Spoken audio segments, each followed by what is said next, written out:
శివాయ. నేను ఆత్మను, నిరాకార జ్యోతిర్బిందు స్వరూపాన్ని, శివ పరమాత్మ నా తండ్రి. నేను ఆత్మను, శాంతి స్వరూపాన్ని, శివ పరమాత్మ నా తండ్రి. నేను ఈశ్వరీయ విద్యార్థిని, బాబా నాకు టీచర్. బాబా నాకు సద్గురువు, నేను మాస్టర్ సద్గురువును. శివ పరమాత్మ నాకు జీవిత భాగస్వామి, నేను శివ పరమాత్మకు జీవిత భాగస్వామిని. శివ పరమాత్మ నుండి బేహద్ పుత్రవాన్ భవ అనే వరదానాన్ని స్వీకరించి నేను జగన్మాతను అయ్యాను. జగన్మాత స్వరూపంలో పిల్లలందరి పాలన చేయటం నా కర్తవ్యం. జగన్మాత స్వరూపంలో పిల్లలందరికీ తండ్రి పరిచయాన్నిచ్చి తండ్రి సమానంగా చేయటం నా కర్తవ్యం. సో ఈ రోజు బాబా ఇచ్చే జ్ఞాన భోజనాన్ని స్వీకరిద్దాము.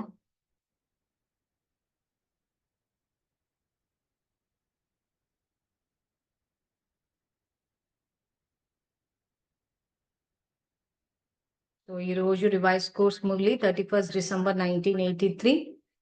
సో బాబా ఇస్తున్న మొదటి సమర్థ సంకల్పం, నేను బాబ్దాదాతో పాటుగా మొత్తం యుగమంతా చేతిలో చేయి కలిపి అంతిమం వరకు తోడుగా నడిచే సత్యమైన ప్రేయసిని.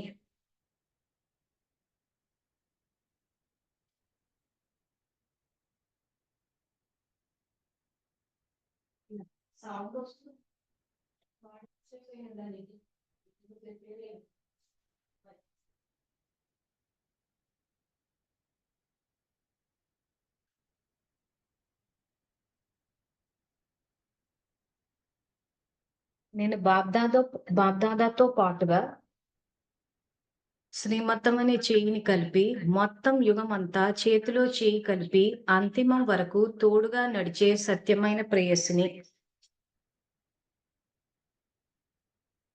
సో ఈ పాయింట్ ని బుద్ధిలో ఫిట్ చేసి మధ్యలో ఎక్కడ ఆగకుండా ముందుకెళ్లాల్సి వస్తుంది. అది మన సత్యతకు రుజువు. నేను సమర్థ స్వరూపం యొక్క తిలకాన్ని ధరించాను. నేను సమర్థ స్వరూపం యొక్క తిలకాన్ని ధరించాను.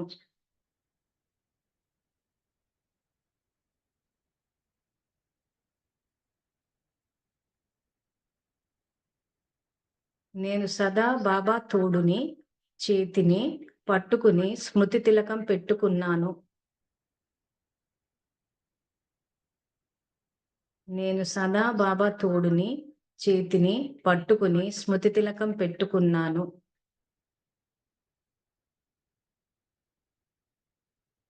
సో ఇది ప్రాక్టికల్ లైఫ్ లోకి ఎలా వస్తుంది అని అంటే, బాబా తోడుని బుద్ధి యోగం ద్వారా, అంటే పొద్దంతా బాబా అనడమో చూడడమో కాదు. ఇక్కడ బాబాకి సంబంధించిన జ్ఞానాన్ని మనము ఆ సమయానికి కర్మయోగులమై తీసుకొచ్చాము అని అంటే ఆయన గుర్తున్నాడనే అర్థం. ఆయన గుర్తుంటేనే ఆయన జ్ఞానం గుర్తుంటది. సపోజ్ ఇల్లు సేవాస్థానం అనుకుని సేవ చేశాం అనుకోండి, ఖచ్చితంగా అక్కడ బాబా గుర్తుంటేనే ఆ పని చేస్తాం. లేకపోతే మళ్ళీ నా కర్మ కొద్ది అన్న వ్యర్థ సంకల్పం వచ్చేస్తుంది. సో ఇలా మీరు ఒక్కొక్కటి చెక్ చేసుకుంటూ పోతే బుద్ధిలో బాబా, తర్వాత చేతిని శ్రీమతం అనే చేయి. నా కుటుంబ సభ్యులు సేవా సంబంధీకులు కానీ కర్మ సంబంధీకులు కాదు, ఇది శ్రీమతం ఇక్కడ. సో ఆ చేయి పట్టుకుని వెళ్ళడం శివశక్తి కంబైన్డ్ స్వరూపాన్ని. సో ఆ రకంగా బాబా స్మృతిలో ఉండడము, ఆయన యొక్క వాక్యాలని ప్రాక్టికల్ కి తేవడం. సో మనం చేసేదే, కానీ బుద్ధిలో ఈ పాయింట్లు ఫిట్ చేసినప్పుడు ఏమైందంటే సహజంగా చేయగలుగుతాం. నేను ఎక్కడ అలజడి ఉంటుందో ఆ స్థానంలో సదా సంతోషం యొక్క అచంచల స్థితి యొక్క సదా సంపన్నంగా ఉండే విశేష జెండాని ఎగరవేశాను.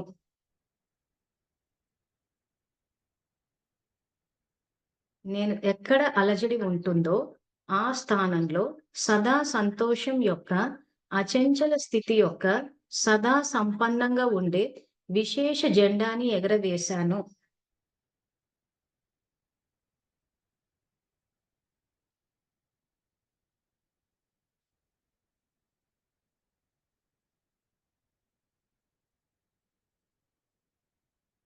నేను సదా సహజ యోగిగా శ్రేష్ఠ యోగి స్వరూపంలో ఉంటాను అన్న దృఢ సంకల్పానికి గుర్తుగా తిలకం పెట్టుకున్నాను.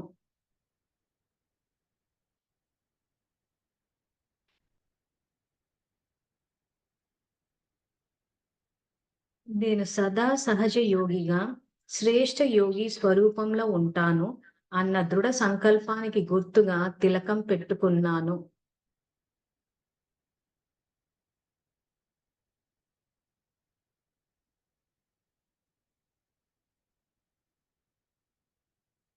ఆత్మనైన నేను పరమాత్మతో వివాహం జరుపుకొని బేహద్ పుత్రవాన్ భవ అనే వరదానాన్ని స్వీకరించి జగన్మాతను అయ్యాను.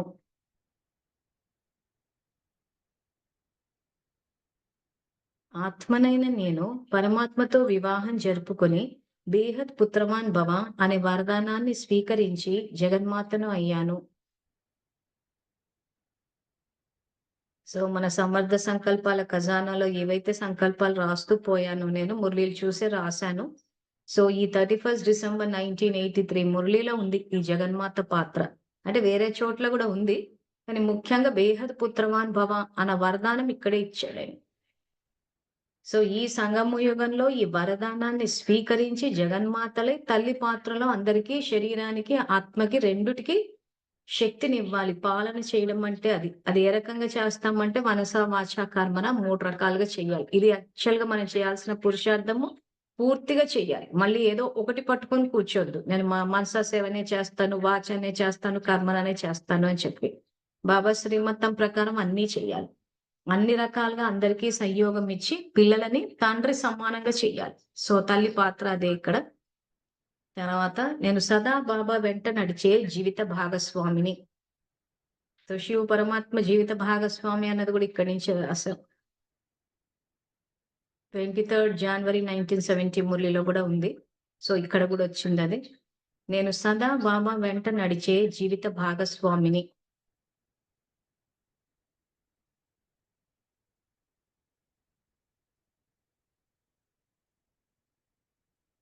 నేను సదా బాబా వెంట నడిచే జీవిత భాగస్వామిని. నేను గీతా భగవంతుడిని ప్రత్యక్షం చేశాను. నేను గీతా భగవంతుడిని ప్రత్యక్షం చేశాను. సో భక్తి మార్గమంతా శ్రీకృష్ణుడు అని అంటున్నప్పుడు ఇక్కడ మనము మన యొక్క ప్రవర్తన ద్వారా దైవీ గుణాల ధారణ ద్వారానే మనము భగవంతుని ప్రత్యక్షం చేయగలం. ధనంతో పేదరికం యొక్క దుఃఖంలో ఉండే వారికి అవినాశి ధనంతో సంపన్నంగా మేము అందరికంటే నిండుగా ఉన్నాము. మేము సదా పదమాపతులము అనే అనుభవం చేయించే అలను వ్యాపింపచేశాను.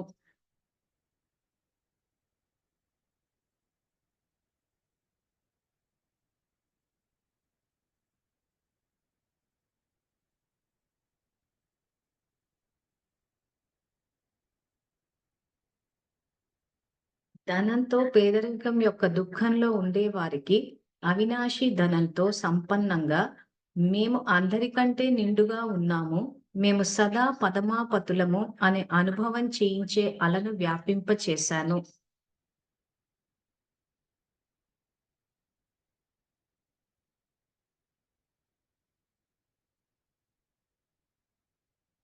నేను తరగని ఖజానాలతో నిండుగా ఉన్నాను అనే అనుభవం చేసుకోవటం ద్వారా స్థూలధనం కూడా సమీపంగా వచ్చింది.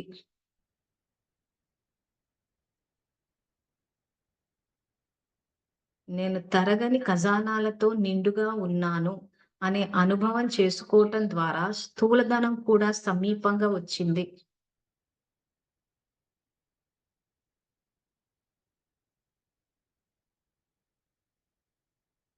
నేను ప్రతి సంకల్పం, మాట, కర్మలో కర్మ యొక్క విశేషతలో సదా సంపన్నంగా ఉండే సంతుష్ట స్వరూపాన్ని.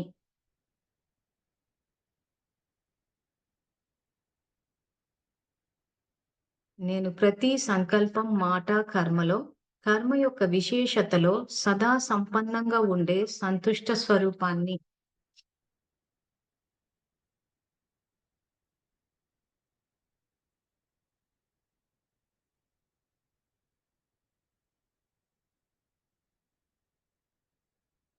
నేను సదా ఒకే మతంపై, ఒకరితోనే సర్వ సంబంధాలు, ఒకరితోనే సర్వప్రాప్తులు, ఒకరి ద్వారానే సదా ఏకీరసంగా ఉండే సహజ అభ్యాసిని.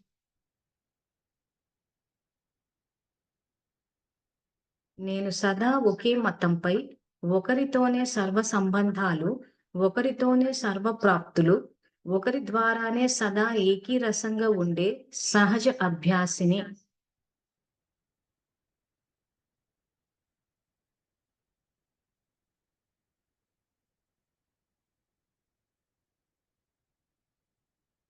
నేను సదా సంతోషంగా ఉంటూ, సంతోషాన్ని పంచిపెట్టి, సంతోషం యొక్క అలను వ్యాపింపచేశాను.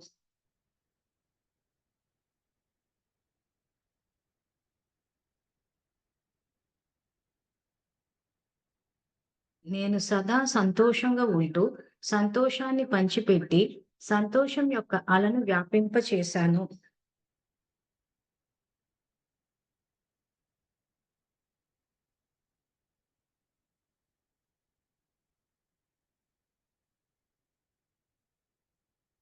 నేను నా యొక్క ముఖంపై సదా సంతోషం యొక్క చిరునవ్వులు మెరుస్తూ ఉన్న హర్షిత ముఖిని.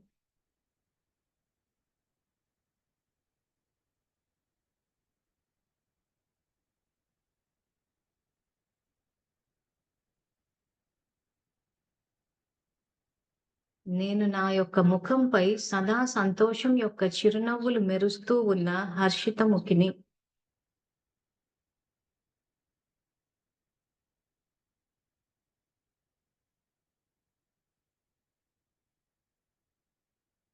నేను సదా స్మృతిలో ఉంటూ వృద్ధిని పొందాను.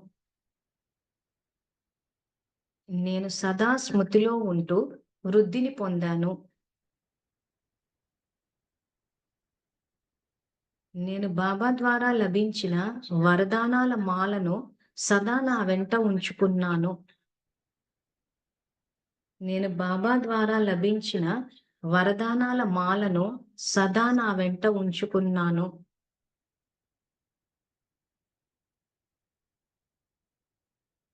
సో, ఈరోజు ప్రాక్టికల్ లైఫ్ అంటే మీకన్నీ అర్థమయ్యే ఉంటాయి. ముఖ్యంగా ఇది నేను తరగని ఖజానాలతో నిండుగా ఉన్నాను అనే అనుభవం చేసుకోవటం ద్వారా స్థూలధనం కూడా సమీపంగా వచ్చింది.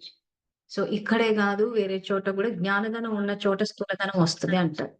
సో, ఇది ఎలా జరుగుతది అంటే, ఎప్పుడైతే మన ఆత్మలో ఈ ఖజానాలు నిండుతాయో, ఎప్పుడు నిండుతాయి? ఆత్మిక స్థితిలో ఉంటే. ప్రాక్టికల్ లైఫ్‌లోకి తీసుకువస్తే. సో, ఈరోజు మీ దగ్గర శాంతి అన్న శక్తి ఉంది అనంటే, దాన్ని గనక మీరు మనస, వాచ, కర్మణాలు ఇస్తూ పోతూ ఉంటే, ఆ శాంతి యొక్క కిరణాలు వ్యాపించి ఎక్కడెక్కడ ఎవరెవరు ధర్మ మార్గంలో కర్మలు ఆచరిస్తూ పోతారో, అదంతా మీ ఖాతాలో వచ్చి పడతది. చాలా సింపుల్. సపోజ్ మీరు శాంతితోటి వ్యవహరించారు.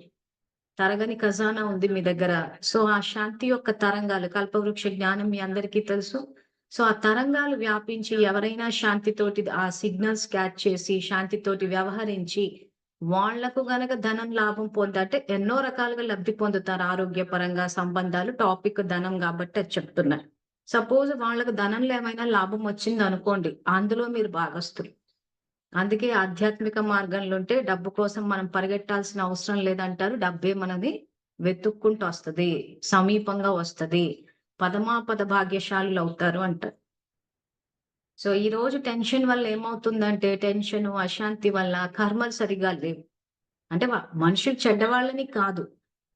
ఉన్న పరిస్థితుల ప్రభావానికి బయట సమాజంలో ఉన్న పరిస్థితులకు నిజాయితీగా సంపాదించలేము, బ్రతకలేము అని భయం పట్టుకుందందరికి. ఎవరైనా నిజాయితీగా బతకడానికే ఇష్టపడతారు. కానీ సమాజ పరిస్థితులు చూస్తే భయమేస్తుంటది. నిజాయితీగా ఉంటే సమస్యలొస్తాయేమో. సో, ఎప్పుడైతే మనం ఇక్కడ సంపూర్ణ పవిత్రత అంటే నిజాయితీగా ఈరోజు మనం ఈ యజ్ఞంలో సంయోగులము, నేను శాంతితోటి ఉంటాను అంటే అది మన ప్రాక్టికల్ లైఫ్‌లోకి రావాలి. ఇది నిజాయితీ అంటే. ఆ వచ్చిన రోజున తరంగాలు వెళ్తాయి. ఆ తరంగాలు వెళ్ళినప్పుడు ఏమైద్దంటే, ఆ సిగ్నల్స్, ఆ వేవ్స్ వెళ్ళినప్పుడు ఏమైద్ది అల వ్యాపించాము అంటున్నాడు ఈరోజు మురళిలో. సో, ఆ తరంగాలు వాళ్ళు క్యాచ్ చేసినప్పుడు ఆ సంతోషాన్ని అనుభవం చేస్తారు. ఆ శాంతిని అనుభవం చేస్తారు. ఆ అనుభవం చేసినప్పుడు శ్రేష్ఠ కర్మలు ఆచరిస్తారు కాబట్టి వాళ్ళు ఎన్ని రకాలుగా మానసికంగా, శారీరకంగా, సంబంధాల పరంగా, ప్రకృతి పరంగా ఎన్ని రకాలుగా లబ్ధి పొందుతారో అన్ని రకాలుగా మనకు వచ్చిపోతారు. సో దానికి అగెయిన్స్ట్‌గా దాని ప్రతిఫలంగా మనకి స్థూలము, సూక్ష్మమైన ఖజానాలు వృద్ధి చెందుతాయి. స్థూలంగా ఏవైతే మనకి శ్రేష్ఠ సంబంధాలు, సంపర్కాలు, స్నేహము, సర్వరకాల సంపత్తి, సఫలత ఇవేవైతే రావాలో అవన్నీ వస్తూ ఉంటాయి. ఇది యాక్చువల్‌గానే చెప్పేది. ఇది ఎప్పుడు సాధ్యం అంటే మీ ఆత్మ శక్తిశాలిగా ఉన్నప్పుడు. ప్రతి నిమిషం ప్రాక్టికల్ లైఫ్. ఏం తీసుకురావాలి ప్రాక్టికల్ లైఫ్‌లోకి అన్నదే ఇక్కడ జ్ఞాన భోజనంలో వీటిని జ్ఞాన భోజనం కింద స్వీకరించొచ్చు. సమర్థ సంకల్పాల ఖజానా అనుకోవచ్చు. సమర్థ సంకల్పాల భోజనం అనుకోవచ్చు. ఇది మీ బుద్ధిలో గనక ఫిట్ అయితే అప్పుడు మీ ప్రవర్తన అది సహజంగా వస్తూ పోతూ ఉంటది. ఇది యాక్చువల్‌గా బాబా మనకి తల్లి పాత్రలో, తండ్రి పాత్రలో పెట్టే భోజనము, ఈ సమర్థ సంకల్పాలు ఖజానా ఇవ్వడానికి వెనకున్నది ఈ భోజనం వెనకున్న ఉద్దేశం. సో ఇవన్నీ మేము ప్రాక్టీస్ కోసమని మీకు ఇక్కడ చేయిస్తున్నాము. మీరు మీకు తగ్గట్టు ఎప్పటికప్పుడు స్వీకరిస్తూ ఉండాలి, ఇస్తూ పోతూ ఉండాలి. అప్పుడు వృద్ధి అవుతది. మీరు తినేసి ఊరుకుంటే సరిపోదు. ఆ ఇస్తూ ఇవ్వడమే జీవన విధానం. ఆ ఇస్తూ పోయినప్పుడు ఏమైద్దంటే వాళ్ళు దాన్ని స్వీకరించే శక్తిశాలిగా అయ్యారనుకోండి, ఆ శక్తి మీ ఆత్మకొస్తది. ఈ లాజిక్ స్థూల ఆహారానికి కూడా వర్తిస్తది. ఈరోజు మీరు చేసుకున్న పుణ్యానికి ఈరోజు వంట చేసే, సేవ చేసే అవకాశం వచ్చింది. సో మీరు ఈరోజు వంట చేసి ఇంట్లో వాళ్ళకి పెట్టినప్పుడు, ఇంట్లో వాళ్ళకి ఏ శక్తి అయితే వస్తదో, ఆహారాన్ని స్వీకరించడం ద్వారా శరీరానికి ఏ శక్తి అయితే వస్తదో, అది తిరిగి మీకొస్తది. ఈ లెక్కన యాక్చువల్‌గా ఆడవాళ్ళందరూ ఆరోగ్యంగానే ఉండాలి లెక్క ప్రకారం. కానీ ఏమంటే స్థితి వండేటప్పుడు టెన్షన్ తోటుంటది. పని అని చేసుకుంటుంటారు కాబట్టి, ఆ టెన్షన్ యొక్క ప్రభావం మీ శరీరం మీద పడడము, జాగ్రత్తలు తీసుకోకపోవడము, ఆరోగ్యాలు పాడైపోతున్నాయి. కానీ ఆరోగ్యం సంపాదించడం చాలా ఈజీ. ఇల్లు సేవాస్థానం అని చేస్తాము. ఆ తర్వాత ఆహారం వండేటప్పుడు భగవంతుని స్మృతిలో ఉండే ఆహారం తీసుకోవడం వల్ల మీ కుటుంబ సభ్యులకు సంతోషము, శక్తి, ఆరోగ్యము ఏవేవైతే అన్నీ వస్తుంటాయో అవన్నీ వచ్చి మీ ఖాతాలోనే పడిపోతాయి. అంత సింపుల్ సంపాదించుకోవడం. సో, కాబట్టి ఏ ఉద్దేశంతోటి వండుతున్నారు? పని అనుకుని వండుతున్నారా? సేవ అనుకుని వండుతున్నారు? ఇదే చూసుకోవాలి. ప్రతిదీ సేవ అనుకోమని ఏది మానుకోమని చెప్పట్లేదు. జ్ఞానంలోకి రాకముందు ఎలా ఉన్నామో ఇప్పుడు అలాగే ఉంటాం. అప్పుడు పని అనుకున్నాం, ఇప్పుడు సేవ అనుకుంటాం. ఒకప్పుడు ఎందుకు చెయ్యాలి ఇంట్లో వాళ్ళకన్న ప్రశ్నొచ్చేది. ఎంతకాలం అని చేస్తామన్న ప్రశ్నొచ్చేది. ఇప్పుడు ప్రశ్నలన్నీ పోయి సమాధాన స్వరూపాలే. ఎందుకు చేయాలి? వాళ్ళు నా సేవా సంబంధీకులు గాబట్టి. చేస్తే నాకేంటి బెనిఫిట్? వాళ్ళు ఏదైతే సంతోషాన్ని, ఏదైతే శక్తిని, ఏదైతే ఆరోగ్యాన్ని వాళ్ళు అనుభవం చేస్తారో పదమాపదం వచ్చి నా ఖాతాలో పడతది. అటువంటి యుగం ఇది. సో, ఇది తెలిసిన తర్వాత చేస్తామా? చెయ్యమా? సో, ఈ అవగాహన భక్తిలో లేకుండే మనకి. అదే ఆయన ఇక్కడిస్తున్నాడు. ఇది ఇల్లు సేవాస్థానము, శివాలయము. మామూలుగా ఏదైనా గుడికెళ్ళి సేవలు చేస్తే పుణ్యం వస్తదని అనుకుంటామా? అనుకోమా? సో, ఇప్పుడు మన ఇల్లే సేవాస్థానం అయిపోయింది కదా! సో, ప్లస్ సంకల్పాలు ఏమని ఇచ్చాడు? పరమాత్మ నా జీవిత భాగస్వామి. బేహద్ పుత్రవాన్ భవ అన్న వరదానాన్ని స్వీకరించాం. ఇంక అన్నీ మన ఇంట్లోనే కదా! ఆయన జీవిత భాగస్వామి అయ్యారు. సో, ఆయన గురించి ఇంకెక్కడా వెతకక్కర్లేదు. వెతుకుతున్నాము అనంటే ఆయన జీవితం ఆయనతో పాటు ఆయన సాంగత్యంలో ఉండట్లేదని అర్థం. ఎందుకంటే మనం ఎప్పటికి ఎన్నో సార్లు ఇప్పటికెళ్ళి మౌంట్ ఆబులో వెతుకుతూ ఉంటారాయన. మౌంట్ ఆబు కనెక్షన్ లేదా అంటారు. ఒక సంస్థ పెట్టాము ఈ రోజనంటే అంటే మౌంట్ ఆబుకి లేదా మనకి. అరే మన ఇల్లే సేవాస్థానము. జీవిత భాగస్వామితోటి కలిసి ఇంట్లో ఉంటామా? వాళ్ళెక్కడో చోట మనం ఎక్కడో చోట ఉంటామా? ఆయన మన హృదయ సింహాసనం మన హృదయంలో పెట్టుకుంటాను అన్నటప్పుడు ఎందుకు మౌంట్ ఆబులో వెతుకుతున్నారంటే అజ్ఞానం వల్ల. ఆయనని జీవిత భాగస్వామి చేసుకోలేదు. ఎవరెవరైతే ఆయనని జీవిత భాగస్వామి చేసుకోలేదో, ఎవరైతే సర్వ సంబంధాలు పెట్టుకోలేదో వాళ్ళు ఆయనని మౌంట్ ఆబులో వెతుకుతున్నారు. సెంటర్‌లలో వెతుకుతున్నారు. కానీ యాక్చువల్‌గా మీ జీవిత భాగస్వామి ఒకసారి జీవిత భాగస్వామి అయిన తర్వాత కలిసి ఉంటామా? లేకపోతే ఎక్కడెక్కడ ఉంటామా? సో, కాబట్టి ఒక్కసారి చెక్ చేసుకోండి ఎక్కడ వెతుకుతున్నారని. సో, దాన్ని బట్టి ఇప్పుడు ఈ మురళిలో ఏవైతే చెప్పారో, ఈ వాక్యాలన్నీ మీ బుద్ధిలోకొచ్చినప్పుడు అవి సహజంగా వచ్చేస్తాయి. సహజంగా వచ్చిన రోజున మీరు సంపన్నంగా బాబా సమానంగా అయిపోతారు. సో మీరందరూ ఆయనతో సమానంగా అవ్వాలన్న శుభకామనతోనే ఇవన్నీ చేస్తున్నాము. ప్లస్ సంఘటనలో ఉండండి. సంఘటనలో ఉంటేనే మనకు బెనిఫిట్స్. ఒకరికొకరికి సహయోగం ఇచ్చుకుని అందరూ కలిసి ముందుకెళ్ళాలి. అందరూ కలిసి ఆయన సమానంగా అవ్వాలి. సో పరివారంలో ఎవ్వరికి ఏది అవసరం ఆ టెక్నికల్ టీమ్ అని చెప్పి, ఆ టీమ్ అని, ఈ క్లాస్‌లని, నేనని ఇవన్నీ చెప్తున్నామెందుకు? అందరం కలిసి ముందుకెళ్ళడానికి. సో కాబట్టి ఇందులో ఈర్ష్య చెందాల్సింది ఏమీ లేదు. అంతా ఓపెనే. ఇప్పుడు రోజు ఇప్పుడు జ్ఞాన భోజనం ఉంది. అందరికీ ఇచ్చేసాం. సో ఎవరైనా దాన్ని స్వీకరించి శక్తిశాలిగా అయితే మనం ఈర్ష్య చెందాల్సిందేముంది? మనము స్వీకరించి మనము శక్తిశాలిగా అవుదాం. అందరికీ ఇస్తా అంటున్నాడు గదా! ఆయన అవకాశము. సో మీరు స్వీకరించే దాన్ని బట్టి ఉంటది. ఈరోజు మీరు దీన్ని ప్రాక్టికల్ లైఫ్‌లోకి తీసుకొస్తా అంటే ఎవరొద్దంటారు మిమ్మల్ని? సో ఎవరో ప్రాక్టికల్‌కి తీసుకొచ్చి వాళ్ళు ముందుకెళ్తే వాళ్ళని చూసి ఈర్ష్య చెందారంటే మళ్ళీ మనసు రోగగ్రస్తం అయిపోతది. ఈర్ష్య అన్నది ఒక రోగం అది. ఆ రోగం పట్టిందంటే ఇంక అన్నీ దెబ్బతినిపోతాయి. ఆ రోగానికి మీకు మీరే కాలిపోతారు. దెబ్బతింటుంది అక్కడ చాలా మంది ఇలాంటి వాటికి లోనైపోయి. సో కాబట్టి బాబా ఖజానాలు చెప్పదలుచుకుంది ఏంటంటే ఖజానాలు అందరికీ ఇస్తున్నాడు తీసుకోండి. ఒక మురళి అని నడిపాడాయన. యథాశక్తి ఆత్మలు కాదు సర్వశక్తివంతులు. ఆ మురళి సారాంశం ఏంటంటే బాబా ఖజానాలు ఓపెన్ చేస్తే కొంతమంది పిల్లలేమో పూర్తిగా నింపేసుకున్నారట. కొద్దిమంది యథాశక్తి అనంటే నాకింతే ఉంది శక్తి నేను ఇంతే తీసుకుంటాను. అంటే ఈ పాయింట్ తీసుకుంటా, ఆ పాయింట్ తీసుకుంటాను అంతే. మొత్తం అంతా తీసుకోండి అంటున్నాడాయన. జ్ఞాన ఖజానా ఓపెన్ చేసి పెట్టేసాను అంటున్నాడు. సో యథాశక్తి ఆత్మలు, సర్వశక్తివంతులన్న 2 కేటగిరీల్లో ఎక్కడున్నారో చూసుకోండి. కొంచెమే తీసుకుంటున్నారా? మొత్తం తీసుకుంటున్నారా? ఈ ఎవరైతే పూర్తిగా తీసుకోరో వీళ్ళే ఈర్ష్య చెందుతూ ఉంటారు. ఎందుకంటే సోమరితనము. అది తీసుకోవాలన్నా ఇబ్బందే. సో సర్వశక్తివంతులేంటంటే ఆయన ఇస్తున్నాడు తీసుకుందాం ఫ్రీగానే ఇస్తున్నాడు. వారసత్వంగా ఇస్తున్నాడు. సో తీసేసుకొని సర్వశక్తివంతులైపోయి ఖజానాలతోటి సంపన్నంగా అయిపోయినప్పుడు ఈరోజు మురళిలో చెప్పినట్టు అన్ని అనుభవాలు జరుగుతాయి. సంపన్నంగా అయిపోతాం ఆయన సమానంగా. ఓకేనా? సో మళ్ళీ రేపు 5 గంటలకు కలుసుకుందాము. సో ఇప్పుడు ఏదైతే చూస్తున్నారో కదా ప్రస్థానం ఇంకా సత్యుగి అంటే ఆ సతోప్రధాన సంస్కారాలన్నీ మన ఆత్మలో రికార్డ్ అయిపోవాలి జ్ఞాన భోజనానికి. ఇంకా ఆల్మోస్ట్ ఇవాళ 28 అనంటే ఇంకొక 3 రోజులు. సో చాలా మటుకు ముందుకెళ్ళాననే అనుకుంటున్నాను నేను. సో ఇప్పుడు బాబా ప్రత్యక్ష ఫలం ఎప్పుడో స్వర్గమని కాదు. ఇక్కడే మీరు ఆ సంతోషాన్ని, ఆ సుఖాన్ని పొందాలనుకుంటున్నాను. సో మీ అందరికీ happy paradise. Thank you. Good night.